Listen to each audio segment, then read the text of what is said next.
consort will remain at Balmoral this evening and will return to London tomorrow.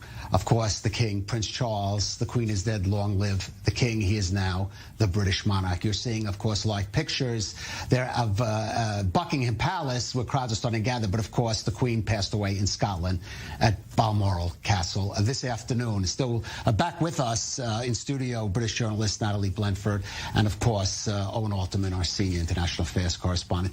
Natalie, you're a British subject. The Queen, as we say, of blessed memory, may her memory be blessed. The monarch during your entire lifetime, and well beyond that, of course. Your reaction? It's a shock. It just feels baffling to me that a couple of days ago she was pictured with the new Prime Minister, Liz Truss, and she did look frail. There was some speculation she had a bruise on her hand. People were suggesting she'd had a cannula taken out, so she had been treated. But it seems a very quick demise to go from that to no longer being with us. Over a 2-day time. We don't know yet. There had been concern over her health over the past couple of months. Her schedule had been cut back, but nothing that seemed immediate life-threatening. They always cited mobility issues and that she was frail and that she didn't have the strength. And you know, we understand that, to have the strength to come down to London, to shake hands with a new Prime Minister, to go back again. It's a lot. It's a lot for anybody.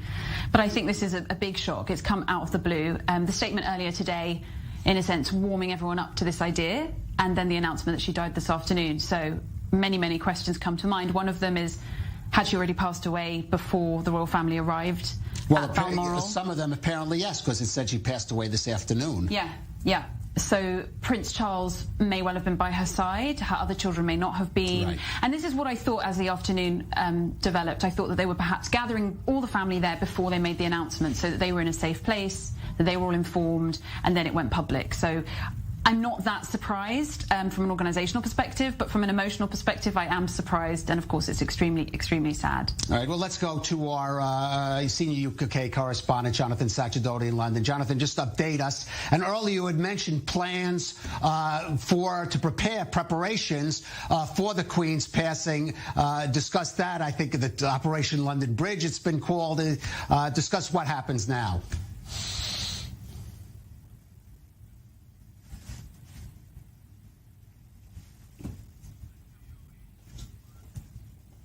All right, we are having some audio problems with Jonathan. We will come back to him immediately. Oh, and to put this into some historical let me go back to Jonathan Sacerdoti. Jonathan, please pick it up. A very sad moment that the death of Queen Elizabeth II has now been announced. And I think we'll see the grief of her family who have gathered around her in Balmoral reflected across the whole country as those plans for her state funeral are put in place. They are long-rehearsed, well-rehearsed plans. We will see a massive state funeral taking place. Already crowds, as you can see, gathering outside Buckingham Palace. They've been gathering there all day because of that announcement that was originally made, saying that her doctors were concerned for her health. And now we have the announcement that she has indeed died. So in the days going forwards, we will see Prince Charles and his consort, Queen Camilla, and he will now be King Charles, announced, and they will stay overnight in Balmoral this evening, and they'll return tomorrow to London. I think that this will be a very difficult moment for Prince Charles, one of great sadness. Right. Jonathan, according to the tweet put out by the royal family, it said the Queen passed away this afternoon. And, of course, now it's already early evening there in the UK. Maybe help us understand why the palace decided to go about the announcement in this way. I think the Queen's health has always been a very private matter, and when her health is sufficiently bad that it needs to be announced to the country, everybody does worry about it. But this is a moment they'll want to have controlled very carefully. As I said, there have been these long worked out plans for what to do when she passes. They're important for constitutional reasons as much as anything else. As soon as she passes, Charles becomes king, and that announcement needs to be worked out and made at the appropriate time. I think that for her family to be able to gather around her in Balmoral was also very important, and I think if there'd been a moment for them to say goodbye, that was part of what was necessary, and I think that they wanted to control the moment as well as to preserve the dignity of the Queen and the family and allow them their own private grief in this very public moment. Let me just ask you, Jonathan, of course, all eyes are going to be on now, as you mentioned, King Charles, but another figure, Prime Minister Liz Truss, just the days after taking office, now has to basically represent the government during this momentous occasion. She will have to sort of rise to this moment now in history. Indeed, that Liz Truss, really a baptism of fire in a way, having to deal with this in the first few days of her time in office. And we did see notice being passed to her, to Keir Starmer, the leader of the opposition Labour Party in Parliament, as proceedings were going on there earlier in the day, both of them looking very concerned at the news they'd been given privately. We don't yet know if they'd been told a bit more than we had at that time. I think that this will be one of many things that she has to deal with in the early days of her time in power. And this will be a key moment for British people, a key moment in the history of Great Britain, one that will really change the mood of how people are. And people are already in quite a dejected mood with things going on in the world. I think this is something that will only add to that sense of sadness and difficulty that people are experiencing already. All right, Jonathan Sacerdoti, thank you for that. Of course, we'll be coming back to you during this special programming. Of course, condolences will be coming in from world leaders, starting to come in also from here in Israel. Israeli Defense Minister Benny Gantz tweeting now, I would like to express my sincere condolences to the United Kingdom and to the loved ones of Her Majesty Queen Elizabeth. The Queen served the international community over 70 years, and under her reign, UK-Israeli relations flourished. My thoughts are with the UK today. And Owen, it's interesting because the Queen, of course, took office at a time when UK-Israel relations were still quite tense after, of course, the mandate period and open conflict between Great Britain and Israel, and of course that has changed. But as we mentioned in a previous hour, she actually never came to visit Israel, though of course now the current king, King Charles, did more than once. Yeah, he's been here a number of times, Kalev, but you're absolutely right. She never came. It was a great disappointment to the public here. The thinking, as I understand it, Natalie can correct me if I'm wrong, is the concern in the palace about interfering somehow in the Israeli-Palestinian conflict that had not yet been resolved. But at any rate, King Charles, or now King Charles, has been here a number of times for the funeral of the late Prime Minister Yitzhak Rabin, of course, of President Shimon Peres. We all remember that a few years ago with the kippah that he wore with the royal seal. Right. I think got a lot of attention. And I have to say, most poignantly for me, and if I'm not mistaken, the most recent time he was here at Yad Vashem at the Holocaust Memorial in January of 2020, the 75th anniversary of the liberation of Auschwitz. Many world leaders there. Khaled, I covered it for the channel. And he gave a tremendous speech. It was a speech that stood out even among those world leaders there for its humanity, I think for its humility, and at least on me made a tremendous impression. And one wonders if this is a prince who was underestimated and will be able to really rise to the occasion now that, unfortunately, under tragic circumstances, he has become king. Right, and Natalie, let me ask you about that, because other than Prime Minister Liz Truss, who just took office this week, all eyes now on King Charles. If that's the name he chooses to keep, because correct, he can choose. Am I correct? He could choose a different name, though perhaps unlikely at this stage of life. I'm not sure about that, but it's very strange to hear you saying King Charles, because of course he's always been Prince Charles, and he's always been Prince Charles, the man who would be king, but isn't king because his mother has just held on with this incredible immunity and fabulous sort of stamina that she's had. So this is the thing with the royal family, is that the minute somebody passes away, we have to move on. This is the nature of it. So you know, literally we've just had the announcement, and already we're starting to think about what life will be like under King Charles. Well, let me ask you, because there's been a lot of questions, and I'm not going to rehash all the scandals recently involving the royal family, although there's certainly been plenty. Of course, with her son, her grandson, but a lot of people felt that Queen Elizabeth maybe was the sort of the glue holding the royal family together in the UK, and people questioning the future of the royal family when she was gone. I think so, because I think you sort of don't argue with a lady of that age and that level of experience. It's like she is from another era, And I think there was such a great respect for her within the family and within the British public and the Commonwealth. And I just think that a lot of the things that sort of, for example, Harry and Meghan have done, people have said, well, that's very offensive to the Queen, you know, to speak out about... Prince Andrew, I have to... And of course then, yes, you know, so there's been stuff, but I feel like she's always managed to sort of stand back from it and be almost like on her own level, a slightly untouchable level. People are like, have opinions about the royal family, but the Queen is sort of beyond reproach these last few years. And now everything shifts and Prince William will be the new heir to the throne, you know, so, and then his children are the next few tiers, but of course they're absolutely children. You know, they just went back to school today and they've just started a new school closer to their new home. So it shifts things a lot, and Harry sort of potentially comes back into the fold as a slightly more important member because he was always third in line to the throne, and that the Cambridge children are above him, but of course they're children. So that, you know, there's going to be... Is it so easy to let Harry walk away now that we've moved into this new era? May he have to be brought back? May he want to come back? I mean, we don't know. It's far too soon. I think what will be interesting now over the weekend will be to see what happens in the UK with the reaction of the public, because just a week ago we were here talking about Diana. Right, and the hysteria, anniversary of her death, of course. Exactly, the hysteria that came after that, and now the Queen herself. So will it be as emotional? Will there be people weeping in the streets? Let's see what happens. I imagine that will be quite. Just to linger for a moment on the Queen's legacy, she was one of the towering figures of the 20th century, no less. And it almost sounds cliche to say this, right? We're a few days after the passing of Mikhail Gorbachev and said the same thing about him.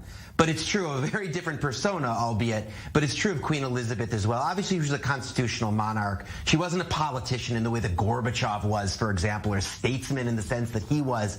But she was such a powerful symbol of this enormous transition that Britain went through, right? From imperial power. Right. Even in the wake of World War II, Kalev, it was obvious that the empire was on its decline, but still there, covering still a large part of the world's surface, even in 1952. And she presided over this very dignified decline that Britain has gone through, but where Britain has retained so much power.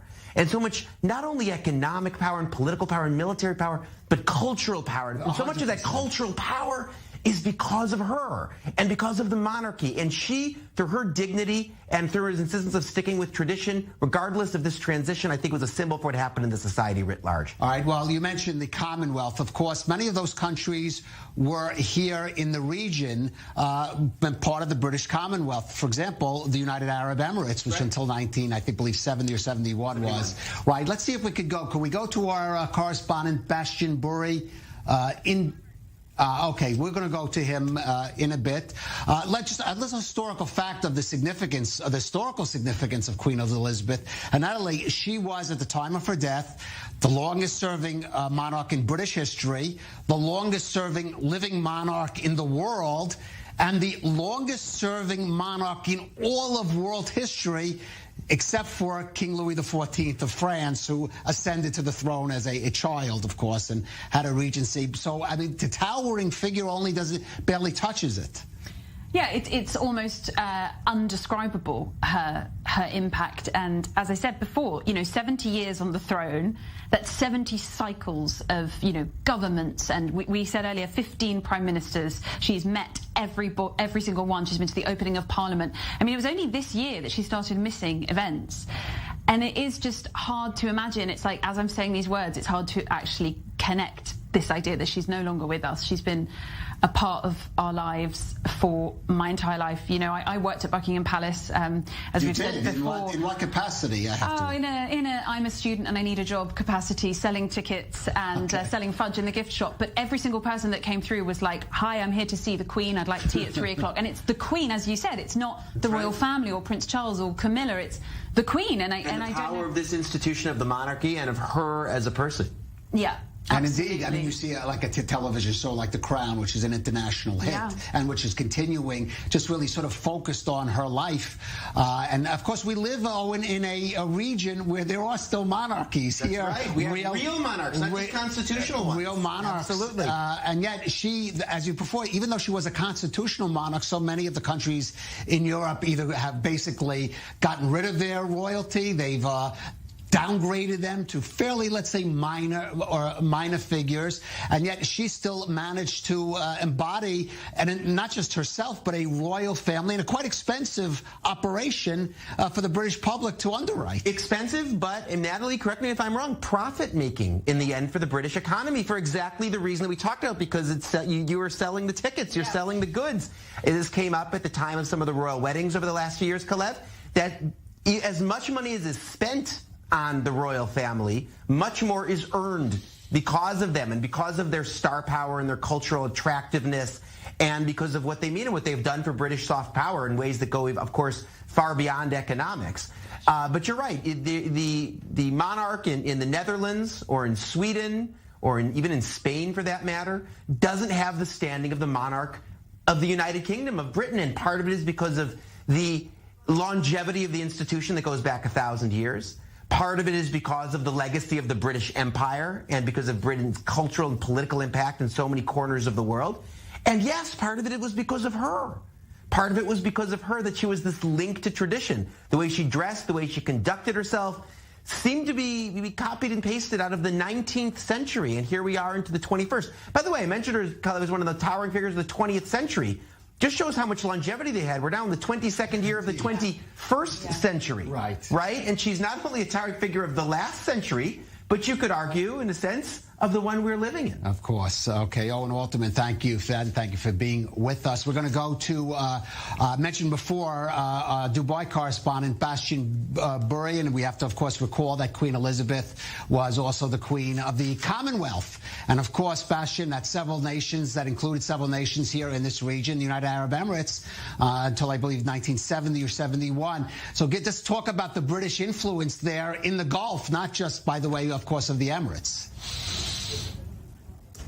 Well, the emotion here tonight is quite big because the UAE, as you said, this country is intimately linked to the United Kingdom, to the UK, through history. First, since in 1971, Abu Dhabi freed itself from the British colonial yoke, but also and especially through trade, Kalev. That's why Prince William's visit here last February was widely covered.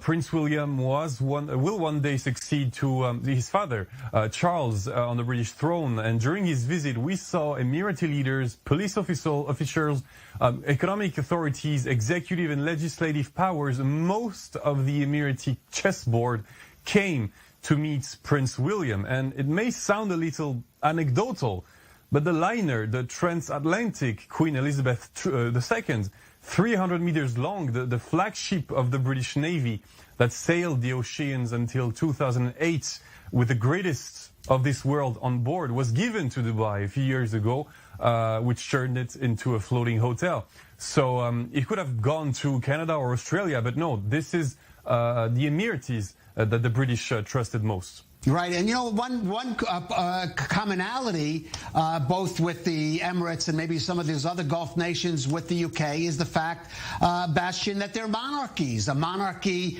not even a constitutional monarchy, but a monarchy in the sort of traditional sense. And certainly the passing of a royal ruler has to perhaps resonate more deeply in that part of the world than it might elsewhere. Absolutely, you're right, Kalev. And this also explains why the two countries, both countries, have strong economic ties between monarchies. And the loss of an actor, a player, if you will, as important as the Queen can be, can crack the continuity of these relations, as fruitful as they are. And same thing happened, the same risk happened when Sheikh Khalifa bin Zayed died a few months ago. The UAE is the first economic partner of the United Kingdom in the Gulf. This is a special relationship between monarchies. $10 billion of trade in total in 2021 in terms of goods and services. And this is without taking into consideration the income from tourism. The British are the third contingent of visitors here after the Indians and the Saudis, about 400,000 entries per year. And that's without counting either the income from bilateral investments, which we know are very numerous and in both directions. Besides, bilateral ties are also cultural. And and I would say educational. Many young Emiratis leave to study in London and end up settling there, or come back here, having adopted the British business culture, but also the social codes, even the British accents. You can hear it very often in the mouth of Emiratis. All right, Bastian Burry, thank you for that from Dubai. Again, as I said before, there are condolences coming in from world leaders across, including this evening Israeli President Isaac Herzog, who writes, Her Majesty Queen Elizabeth II was known far and wide simply as the Queen. Her passing is the end of an era. Together with the Israeli people, I grieve her loss and extend my deepest sympathies to the British people and all nations of the Commonwealth who have lost a monarch. The Queen embodied a spirit of integrity, duty, and ancient tradition. My late mother and father had several audiences with the Queen over the years. Her fond welcome and warm hospitality left a profound impression down the generations. And indeed, we should note the Herzog family. Isaac Herzog's father served in the British Army. He was a member of the British Empire. And his grandfather, of course, a senior rabbinical figure, Chief Rabbi of Ireland at one time. So they have certainly their roots there with Britain. Joining us now back in the studio now with us is for the former Israeli ambassador to the United Kingdom, Mark Regev, and now head of the Abba Eban, another figure with ties to the British Empire, Abba Eban Center in Reichman University. Mark, let me ask you, we were talking before, of course, about the challenges now being faced by King Charles. You discussed your impressions as ambassador of Queen Elizabeth. What about the then Prince Charles, your impressions, your dealings with him? So, first of all, I don't think you're supposed to say yet King Charles. He hasn't been a coronation. I'm not sure what the title is, but I don't think we call him a king yet. There has to be some sort of official where he becomes officially the monarch of the United Kingdom. Okay, it's only a matter of time, but I don't think he gets the title quite immediately, in my understanding. So we'll say I met him on a few occasions. I always found him to be the perfect gentleman. I found him to be very smart. I found him to be very witty. I found him to be very up on the news. I travelled with him twice to Israel. Once for the funeral of Shimon Peres in 2016, where he represented the British government and the British state. And again, he came in January 2020. Remember, there was the ceremony to remember 75 years for the liberation, since the liberation of Auschwitz. And he was the senior British representative at that ceremony at Yad Vashem. A lot of people commented on that because, again, the funeral of Shimon Peres, of course, you understand coming with the world leaders, but that seemed almost kind of exceptional, especially for a member of the British royal family coming for that. Well, it was right. And in both those visits, and I'll tell you another event. You recall that during my time in Britain, there was the whole issue of anti-Semitism that was on the rise in Britain. Sure. And it was involved in some of the politics going on at the time. Prince Charles hosted at the palace an event for the British Jewish community. Now, as a royal, he doesn't get involved in politics. But for him, it was important to do an event to show respect for the contribution of British Jews to the United Kingdom. And whenever I thought from him, I thought it was very genuine, that he really did have a soft spot in his heart for the British Jewish community and for the Jewish state, for Israel. And I mean, he's not a young man anymore, he's over 70, but I think he's had a very long apprenticeship and he is ready to take the reins. I think he'll be a good king. He's had the experience. If he made a few mistakes in his childhood, we've all done that. And he's now ready to take the reins, and I think he'll do them proud. I don't want to generalize about the British Jewish community, Natalie, because it's as varied as any other Jewish community. But many of the members that I've spoken to have a kind of fondness for the royal family, despite, of course, different issues with the British establishment, of course, over the years, we have to say. Yeah. I mean, at every function that I went to as a child, by function, that's what I used to call them, but like bar mitzvahs, weddings, there was always the toast to the State of Israel and the toast to the Queen. And it was one of those sort of big things that was given out to, you know, a key friend or a key family member, and everyone would stand. And if I'm not mistaken, we would sing God Save the Queen. And if we didn't sing it, we certainly said it. So And that was like sort of instilled in us throughout my childhood, and I don't know anyone that didn't do that. I don't know anyone who was anti-establishment. It was only when I got to university that I met people who weren't pro-monarchy. You know, it was sort of like when I was growing up, it was just a thing, you were pro-monarchy. But I think you made a great point there that he's had a long apprenticeship, Prince Charles. And actually that might be his greatest asset at this point, because he's had enough time to become distanced from the scandals of his youth. And when he does ascend the throne, it's as this sort of wise elder rather than this young man who, you know, perhaps married the wrong woman and was involved in some scandals. So that's kind of a good thing for him. And I think that we'll see changes in the monarchy, but they may not really come in until William takes over. So we could be looking at in 20 years' time it will shift. I don't know, maybe Charles may, my feeling is he'll try to honour the memory of his mother, who gave her life to the country and Commonwealth, by potentially maybe keeping things the same whilst pushing the causes close to his heart, such as the environment and climate change. Right, he has been outspoken on some. It's at the top of the hour. I just want to recap, of course, news out of the UK. Queen Elizabeth II has passed away at age 96, according to a tweet on the royal family Twitter feed. Shows you how times has changed. She did pass away this afternoon after an early announcement from Buckingham Palace that there has been deterioration in her health. Her family rushed to her bedside in Balmoral Castle in Scotland, including Prince Charles, who now, of course, inherits the throne of the United Kingdom. We are expecting a statement from Prime Minister Liz Truss. That's a live picture we're looking at 10 Downing Street. You can see that a podium has been set up there. And ironically, or however you phrase it, Liz Truss was received by Queen Elizabeth, I believe, just 2 days ago.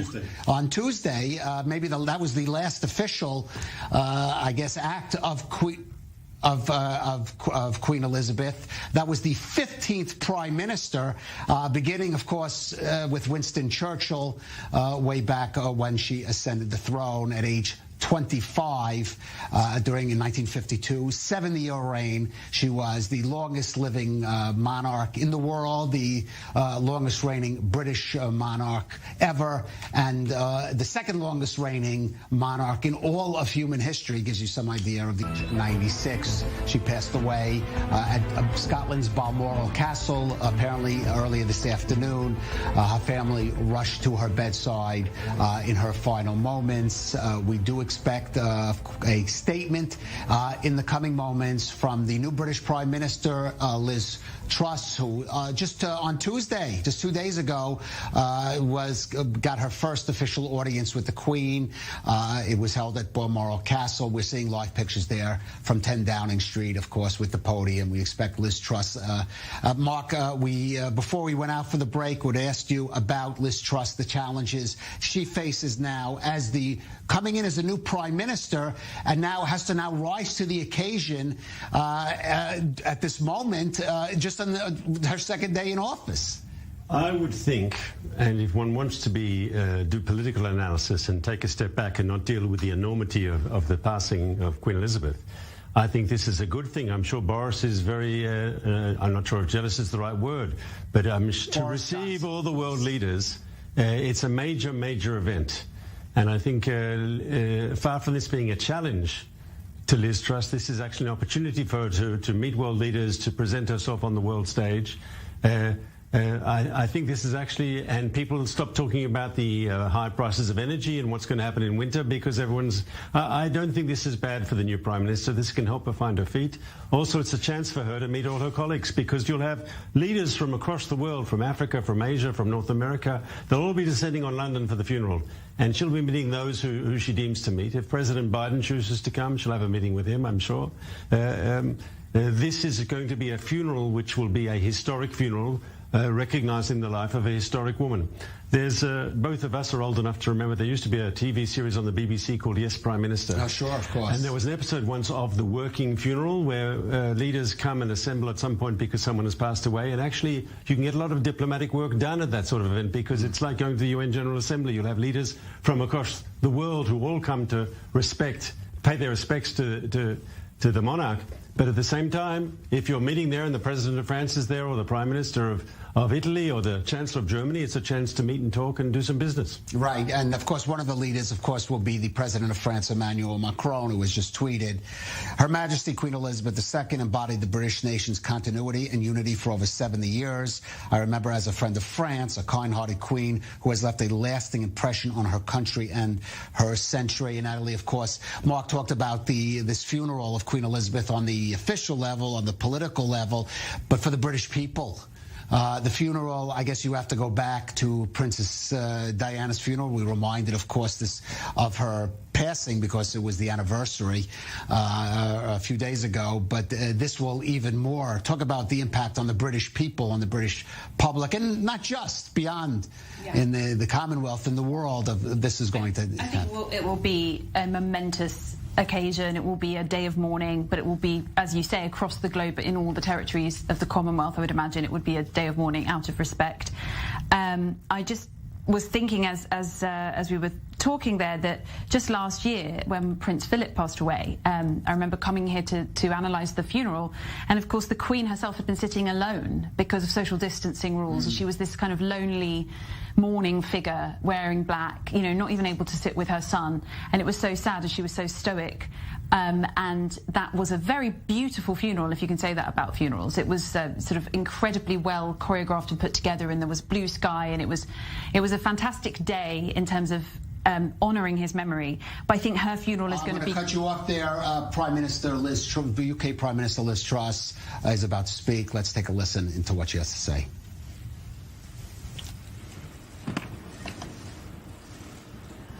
We are all devastated by the news that we have just heard from Balmoral. The death of Her Majesty the Queen is a huge shock to the nation and to the world. Queen Elizabeth II was the rock on which modern Britain was built. Our country has grown and flourished under her reign. Britain is the great country it is today because of her. She ascended the throne just after the Second World War. She championed the development of the Commonwealth from a small group of 7 countries to a family of 56 nations, spanning every continent of the world.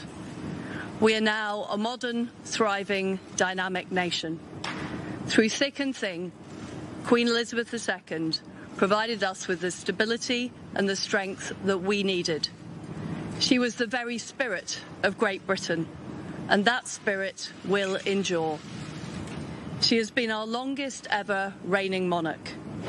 It's an extraordinary achievement to have presided with such dignity and grace for 70 years. Her life of service stretched beyond most of our living memories. In return, she was loved and admired by the people in the United Kingdom and all around the world. She has been a personal inspiration to me and to many Britons. Her devotion to duty is an example to us all. Earlier this week, at 96, she remained determined to carry out her duties as she appointed me as her 15th Prime Minister. Throughout her life, she's visited more than 100 countries, and she has touched the lives of millions around the world. In the difficult days ahead, we will come together with our friends across the United Kingdom, the Commonwealth and the world to celebrate her extraordinary lifetime of service. It is a day of great loss, but Queen Elizabeth II leaves a great legacy. Today the crown passes, as it has done for more than 1,000 years, to our new monarch, our new head of state, His Majesty King Charles III. With the King's family, we mourn the loss of his mother, and as we mourn, we must come together as a people to support him, to help him bear the awesome responsibility that he now carries for us all. We offer him our loyalty and devotion, just as his mother devoted so much to so many for so long. And with the passing of the second Elizabethan age, we usher in a new era in the magnificent history of our great country, exactly as Her Majesty would have wished, by saying the words, "God save the King."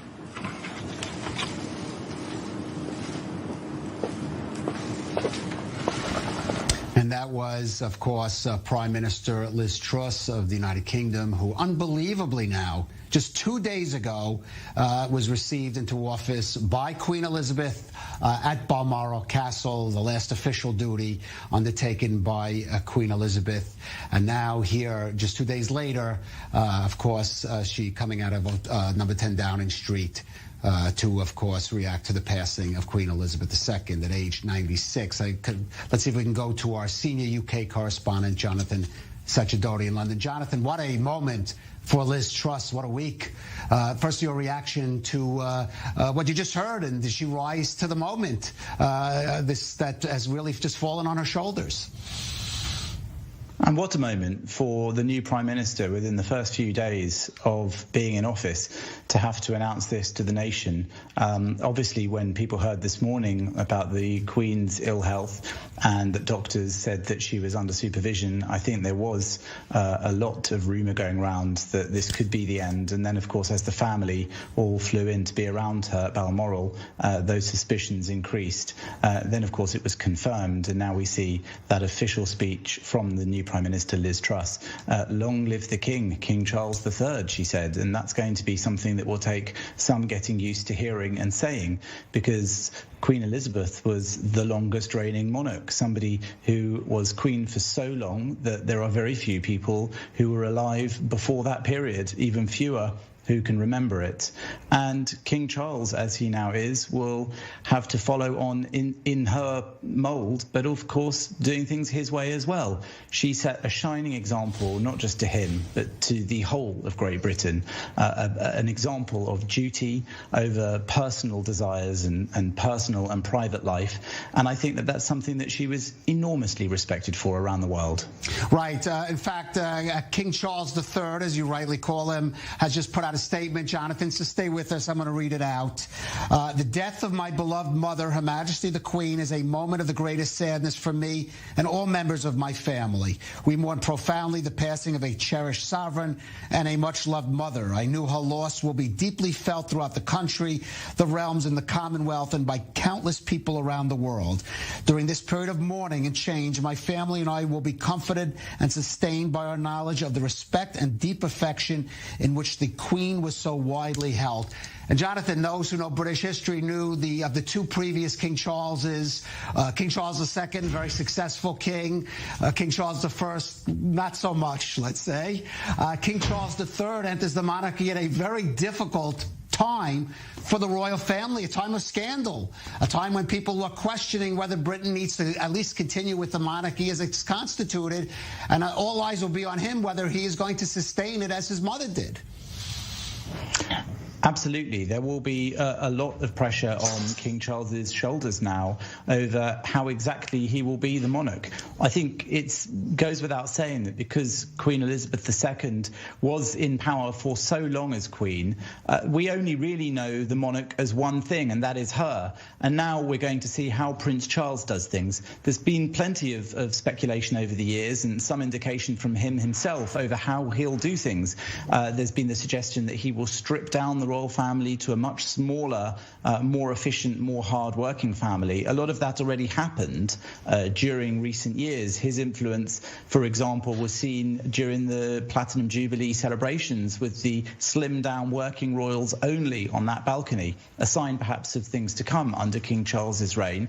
And he may feel that he needs to do that in the 21st century. It might be something that the royal family feels is necessary, that this may be seen as an anachronism by many around the world and even in the UK, and that's one way of dealing with it. Also one way of dealing with the controversy that has plagued the family in recent years by cutting down the number of people in the family who are seen as close to the top and as working royals. If they get involved in any controversy, then it's perhaps less damaging to the institution of the monarchy. These are all decisions to come, but for now I think it's a question of mourning, and Prince Charles, or King Charles as he now is, and the rest of Great Britain will spend spend quite some time in that morning remembering Queen Elizabeth II. All right, Jonathan Schatz-Sidoti, thank you for that. Of course, we'll be coming back to you in this special coverage. But I want to ask you, Natalie, the points that Jonathan raised. A lot of people are wondering now, with the passing of Queen Elizabeth, who really held this institution together, who embodied it, whether now this may be the time, opportunity, or inevitability that it will have to change. Well, absolutely, it will change in some way, because we're going to have a very, very different person at the helm. You know, as we said, we've gone from this woman who has sort of weathered every storm we can imagine, going back, you know, to just an era that none of us can remember. And now Prince Charles is a more modern man. He has many causes that he's been championing throughout his life. The Prince's Trust is a youth organisation where lots of young people go and do, they learn life skills, they learn survival skills. He champions climate change. I feel like he is more political in his leanings, even though they're not allowed to have political opinions, but he has these causes that he champions.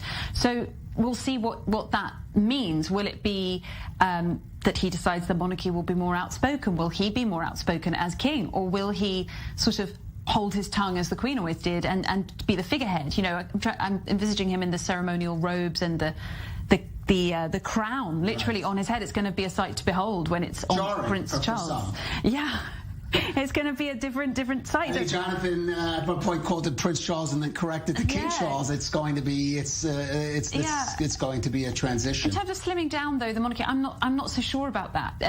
It perhaps has been slimmed down somewhat already, but I don't see him going around and taking titles from grandchildren and of the Queen and things like that. But yeah, we'll see what happens. Maybe in generations to come. Yeah. Mark, there are some in Israel who think maybe a monarchy should be restored to the third Jewish Commonwealth, as some people want to call it that. But I want to ask you, as the Israeli ambassador, how you just felt, for example, in the presence or dealing on those functions when you had to represent Israel before Queen Elizabeth or the royal family, and what that felt with. And of course, you were raised in a Commonwealth nation.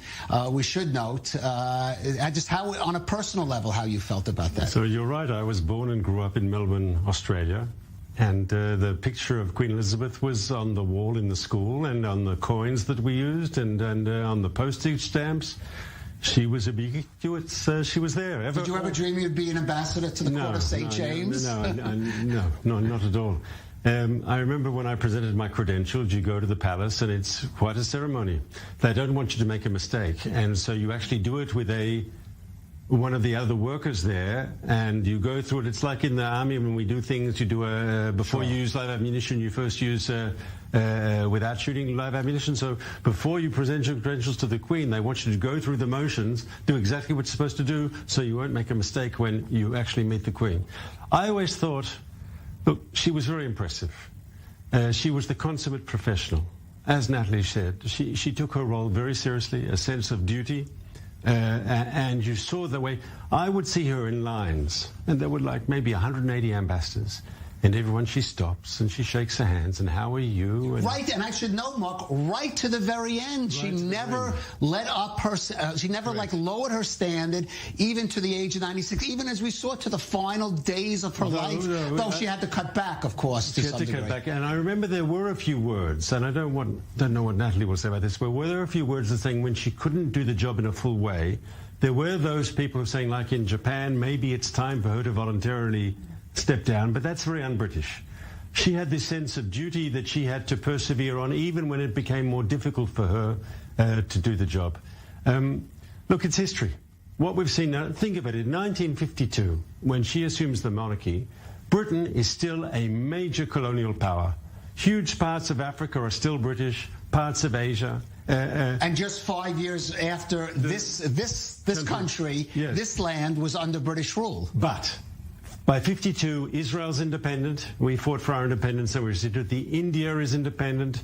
The British Empire is beginning to fall apart, but it was still there in the early 50s, and Churchill represented this traditional British attitude, and it's changed over the years. And Britain is a different Britain, and the monarchy, as Natalie said, the monarchy will be changing too. I would be very, I mean, he's not asked me for my advice and it's not my job to give it. But if Charles is overly involved in politics, he can hurt the monarchy. Because one of the advantages that Queen Elizabeth showed by not being involved in politics at all, that she could be a figure of unity that everyone could embrace. The minute the monarch oversteps that role, I believe they can do immense danger to the monarchy. And they have to think very carefully before getting involved in political issues, because they might find a few people agree with them, but they also might find a few people don't. And that can be very dangerous. That would be a break in tradition that could be very, I think, dangerous for the institution. Right. I'm just going to call, speaking of an institution, the Israeli presidency, which is, of course, one could argue that we have a ceremonial presidency, Isaac Herzog, which we quoted to, and represents some way Israel's equivalent to have some kind of, I won't say monarch, but have some kind of a ceremonial head. I mean, what about that? Now, there was speculation. There's been speculation about the relationship between the now King Charles and Queen Elizabeth, and whether there were tensions between them, because he was seemed to be more willing to be outspoken on some of the issues you discussed, on the environment and others, that made it to the press, where people were quoted close to him, which many people speculated it was him. Yeah, but I feel like his overriding sort of mission has been to support his mother, certainly recently taking on some of her duties and sort of stepping up his game, so to speak. I mean, I guess there would have been some tensions, as I said earlier, from years gone by with the sort of dissolvement of his marriage to Princess Diana, and then the whole kind of, there was this famous annus horribilis that the Queen said in her Christmas message. I was just thinking as you were speaking that this has really been another annus horribilis for the royal family. So many things have gone wrong, and we're only sort of in the 9th month of the year, but if we go back and sort of start the year from this time last year, so much has gone wrong. But it feels to me in a way that the Queen sort of held on, handed over to a new prime minister. They often say when people are ill or passing that they kind of still have stuff they want to get done and they'll hold on. And it in a way feels sort of symbolic to me that she handed over, changed the guard, so to speak, of the prime minister, and has now passed. I'm not saying it's the right time, there's never a right time, but she hung on to make that the final. She got the job done, which fits with her service ethos. We haven't mentioned the figure, speaking of all the changes and scandals. Someone else has a new title this evening, Camilla, the former Camilla Parker Bowles, now the Queen Consort is her title. Is the British public, you think, ready to accept her as the Queen Consort? That's a very good question, and it's something that I don't know a clear-cut answer to, because I think there's a sort of fascination. Let's see how she steps up to that. There's not as much of a fascination with her as there is, of course, with sort of Kate and Meghan. She's not seen as a sort of glamorous person. People aren't obsessed with her every move. But she has been married to Charles now for quite some time, and I think she's also been in training in the way that he's been in training. And she hasn't put a foot wrong for a very long time. She always looks fabulous at public events and does the right thing. And very careful about what she says, which is certainly the ethos of the Queen. Says. She's somebody I have actually personally met and shaken hands with, and she was very, very charming and very, very supportive of Prince Charles and of the two sons, Harry and William, and I think she'll be an asset. I mean, you know, the past is the past, and we're going to have to move on and sort of try to accept her in her role as Queen Consort and not constantly go back in time. Could I offer an opinion here? Is it possible that some of the material that's been out there in popular culture, like the famous television series, where there's sort of understanding more of Charles's relationship with her, and there'll be more understanding of her, that there was I mean, I don't know, but we're all going on what we understand to be reality, but if there was love there and it couldn't have been because of a certain circumstance, that there'll be more an acceptance of Camilla than we would have seen, let's say, 10 years ago. Yeah, again, I think the fact that the Queen held on until 96 has definitely helped out Camilla, for sure. I'll answer that question because I watched The Crown, and yes, my opinion of Camilla has changed from watching that series, even though we don't know how much of it is fiction and how much is accurate. Natalie Blenford, Ambassador Mark Regev, thank you for joining us. And of course, this has been a special broadcast. Queen Elizabeth II of the United Kingdom and the British Commonwealth has passed away at age 96. Live pictures there of the crowds at Buckingham Palace, reigning, of course. And of course, King Charles III now ascended to the British throne. As they say, the Queen is dead, long live the King.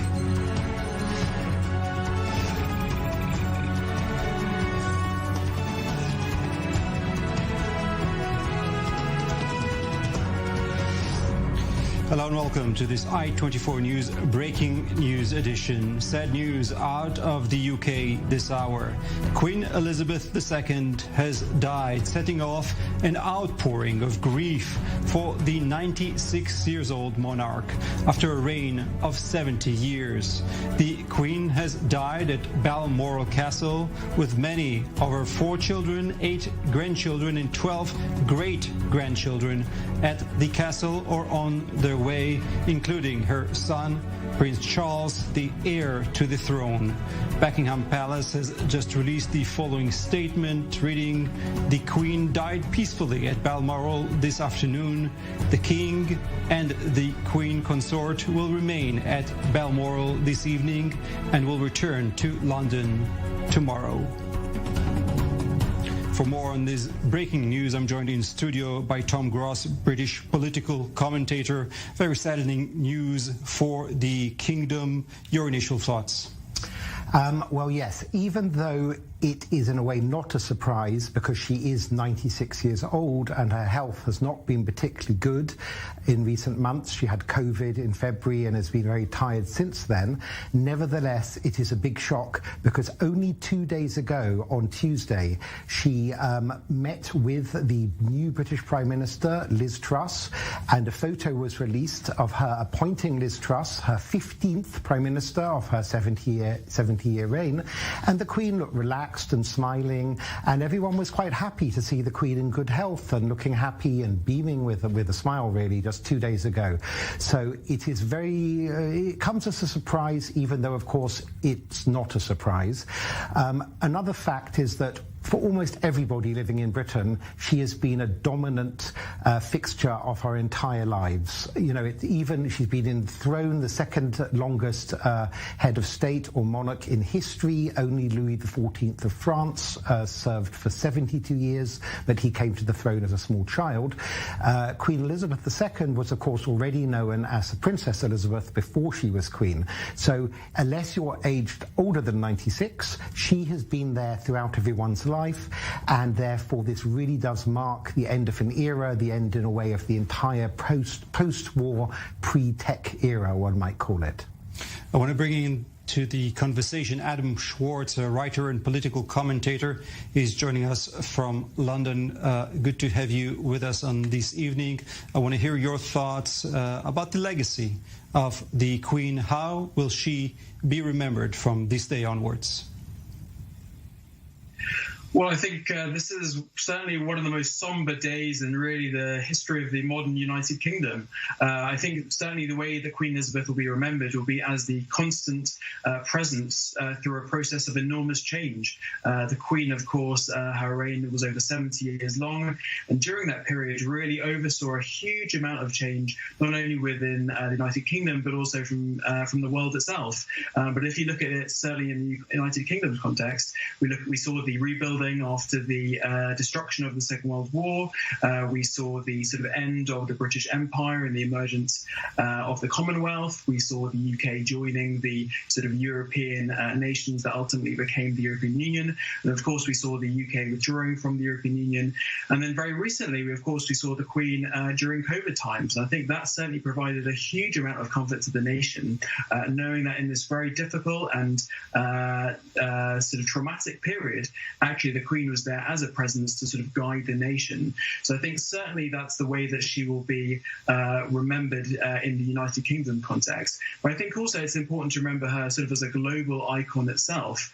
Even though the UK's sort of constitution provided a role to the Queen in advising its prime ministers, actually she provided a huge amount of advice and guidance to a whole bunch of foreign leaders abroad during her many state visits to many countries. So I think certainly both in the UK and across the world she'll be remembered really as a great source of strength, a great source of continuity during a period of great change within the world. Tom, I want to go back to you. I want to speak a little bit about her unifying power, because she was able to unify not just Britain, England with Wales, but also the Commonwealth as a whole during her term in office. Talk to us a little bit about that.